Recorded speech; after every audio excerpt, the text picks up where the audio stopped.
সময়ের জনপ্রিয় চিত্রনায়িকা শিরিন শিলা অভিনয়ের পাশাপাশি গল্প এবং চরিত্র পছন্দ হলে মিউজিক ভিডিওতেও মডেল হিসেবে কাজ করেন তিনি। এবার শিরিন শিলাকে দেখা গেল তোরে এক দেখাতে মনে ধরেছে শিরোনামের গানের মডেল হিসেবে। মিউজিক ভিডিওটি নির্মাণ করেছেন সেলিম রেজা, কণ্ঠ দিয়েছেন সৈয়দ অমি ও রিমি। গানটি লিখেছেন সালাউদ্দিন সাগর, কম্পোজ করেছেন সৈয়দ অমি, মিউজিক করেছেন AN ফরহাদ।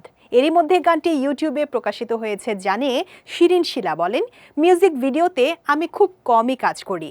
এর আগে আসিফ ভাইয়ের দুটি গানে এবং জুবিন গার্গের একটি গানে মডেল হিসেবে কাজ করেছি। প্রত্যেকটি গানই শ্রোতা দর্শকের মধ্যে যেমন সাড়া ফেলেছে, ঠিক তেমনি মিউজিক ভিডিও বেশ ভালোভাবে দর্শক গ্রহণও করেছে। অভিনেত্রী আরও বলেন, অমি রিমির গাওয়া তোরে এক দেখাতে মনে ধরেছে এই গানটি আমার কাছে ভীষণ ভালো লেগেছে।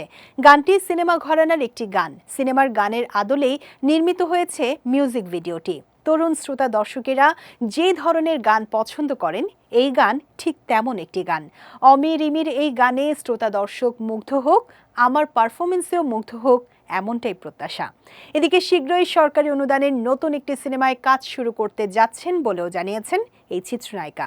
অভিনয় জীবনের শুরুর দিকে অর্থাৎ আজ থেকে 7 বছর আগে বাংলাদেশের জনপ্রিয় গায়ক আসিফ আকবরের ও কন্যারে গানে মডেল হিসেবে কাজ করে বেশ সাড়া ফেলেছিলেন শিরিন শিলা।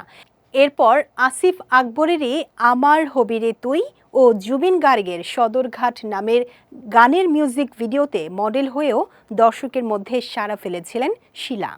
এছাড়া মোহাম্মদ শামসুল হুদার নির্দেশনায় আসিফ আকবরের সর্বশেষ গান আমার হবিরে তুইতে অনবদ্য পারফর্ম করে দারুণ প্রশংসা কুড়িয়েছেন এই অভিনেত্রী।